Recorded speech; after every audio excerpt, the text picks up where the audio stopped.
की बहुत संभावनाएं हैं और उसको लेकर हम यहाँ पर सुविधाएं देना चाहते हैं, हॉस्टल भी बनाना चाहते हैं ताकि यहाँ पर न केवल बिलासपुर बल्कि हिमाचल प्रदेश के लिए वो हब बने, यहाँ के खिलाड़ी प्रदेश और देश के लिए मेडल जीते, ये हमारा प्रयास रहेगा। इसके अलावा बिलासपुर के लिए एक और इंडोर स्टेडियम ताकि पहले से ज़्यादा क्षमता उसकी बढ़े, उसमें भी लगभग 20 गेम्स खेलने की सुविधाएं होंगी और हमारे खिलाड़ियों को इससे लाभ मिल पाएगा।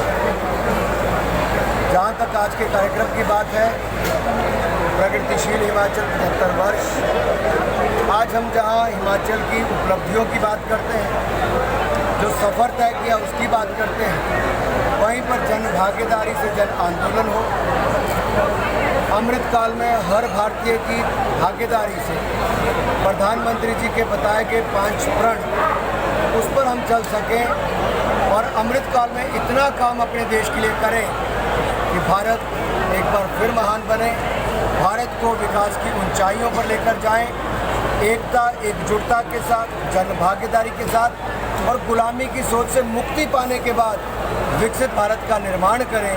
इस संकल्प के साथ हम चलेंगे और साथ ही साथ गौरवशाली इतिहास जो हमारी विरासत है उसको भी जन जन तक पहुँचाने का काम करेंगे। अनुराग जी, हाल ही में एक स्टिंग ऑपरेशन सामने आया है आपके खिलाफ, क्या कहेंगे? आम आदमी पार्टी का भ्रष्टाचार ये देश और दुनिया ने देखा है।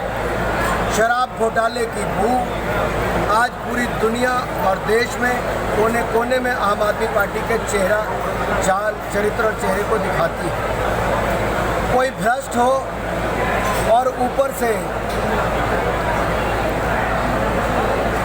तो कहते हैं ना कि चोरी भी और सीना जोरी भी, भ्रष्टाचार भी किया और किस तरह से बेशर्मी के साथ वो एक के बाद दूसरा झूठ बोल रहे हैं। स्टिंग ऑपरेशन में शराब व्यापारी ने स्वयं बताया कि सैकड़ों करोड़ रुपया दलाली के रूप में आम आदमी पार्टी को कैसे वो देते थे, कैसे शराब घोटाला होता था और आम आदमी पार्टी ने, जिसके मुखिया अरविंद केजरीवाल हैं, ये शराब घोटाले के भी किंग पिन हैं और मुख्य आरोपी मनीष सिसोदिया जी, इन दोनों ने जो काम किया है वो दिखाता है कि पहले इनके स्वास्थ्य मंत्री जेल में है, अब शराब मंत्री भी जाने की फिराक में है, लेकिन किंग पिन अरविंद केजरीवाल हैं जो इससे क्या पाया और अगले 25 वर्षों में हमने हिमाचल को क्या दिशा देनी है। इसलिए प्रदेश के कोने कोने में हर विधानसभा क्षेत्र में आज ये कार्यक्रम किए जा रहे हैं। आज इस मंच से खड़ा होकर बिलासपुर की धरती से मैं कह सकता हूं, इस पिछले 75 वर्षों में किसी की भी सरकार रही हो, हर किसी ने प्रयास किए कि अपने हिमाचल प्रदेश को आगे बढ़ाने का काम किया जाए। अगर देश के बाकी राज्यों से आज हिमाचल की तुलना की जाए, चाहे वो सड़क की बात हो, शिक्षा की बात हो, स्वास्थ्य की बात हो या आम आदमी के आगे बढ़ाने की बात हो, आज पूरे देश भर के राज्यों में जो अग्रणी 3-4 राज्य देखे जाते हैं उसमें हमारे हिमाचल प्रदेश का नाम भी पूरे बढ़ चढ़ कर लिया जाता है। मेरे भाई, जहां सन 1951 में 5 स्वास्थ्य संस्थान थे वो बढ़कर 170 हो गए। अगर मैं बिलासपुर सदर की बात करूं, मात्र 2 स्वास्थ्य संस्थान थे जो बढ़कर 42 हो गए और जिला बिलासपुर में कोई छोटा मोटा नहीं, 1500 करोड़ रुपए की लागत से देश का सबसे बड़ा स्वास्थ्य संस्थान एम्स अस्पताल भी बनकर तैयार हो रहा है। मेरे भाई और बहनों, पूरे हिमाचल प्रदेश का सबसे बड़ा स्वास्थ्य संस्थान हमारे यहाँ पर है। बड़े बड़े डॉक्टर, बड़ी बड़ी मशीनें, बड़े बड़े काम और बड़े बड़े इलाज हमारे बिलासपुर में होंगे। मेरे भाइयों में ये तब संभव हुआ जब 2014 में नरेंद्र मोदी जी की सरकार बनी। मोदी जी देश के प्रधानमंत्री बने, जेटली जी उस समय वित्त मंत्री बने और पहले ही बजट में हमारे हिमाचल प्रदेश को एम्स अस्पताल भी नरेंद्र मोदी जी ने देने का काम किया और हिमाचल का सपना भी पूरा किया। उसके चंद महीनों के बाद ही जब उन्होंने अपने मंत्रिमंडल का विस्तार किया तो स्वास्थ्य मंत्री की जिम्मेदारी भी किसी और को नहीं, आदरणीय जगत प्रकाश नड्डा जी को देने का काम भी किया। मेरे भाई और बहनों,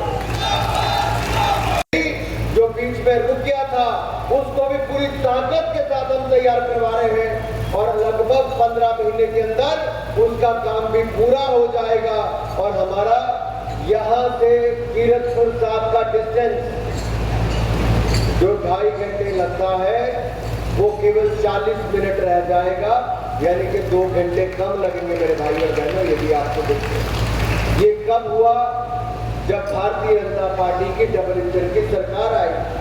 यही नहीं, उद्योग की अगर मैं बात करूं, लेकिन उससे पहले मैं सड़कों की बात जरूर करना चाहता हूं।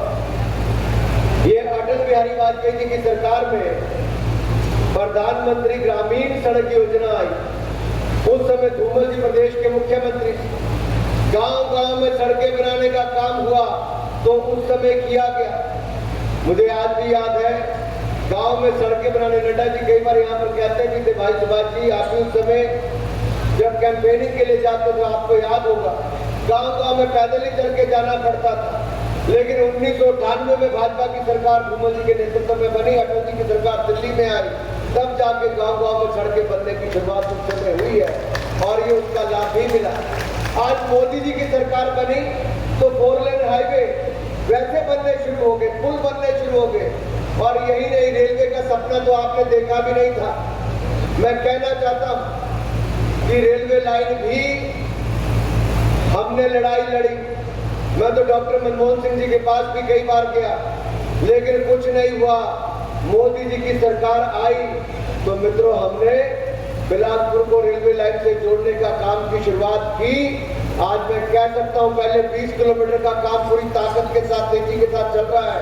अगले 28 किलोमीटर के काम के जमीन अधिग्रहण कर ली है और अगले 3 साल के अंदर हमारे बिलासपुर में रेलगाड़ी आएगी छुक छुक करती हुई। ये आपको सुविधा हमने देने की शुरुआत की। और जिसने मुफ्त में लगाई, जरा खड़े होकर मोदी जी के तालियां मारना जरा।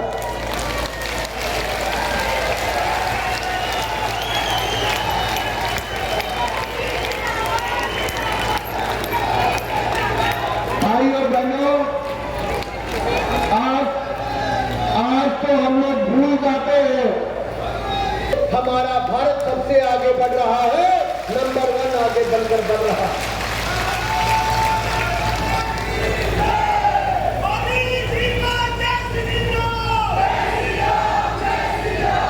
मित्रों ये तब संभव हुआ जब आप लोगों ने, आपने नरेंद्र मोदी जी को देश का प्रधानमंत्री बनाया।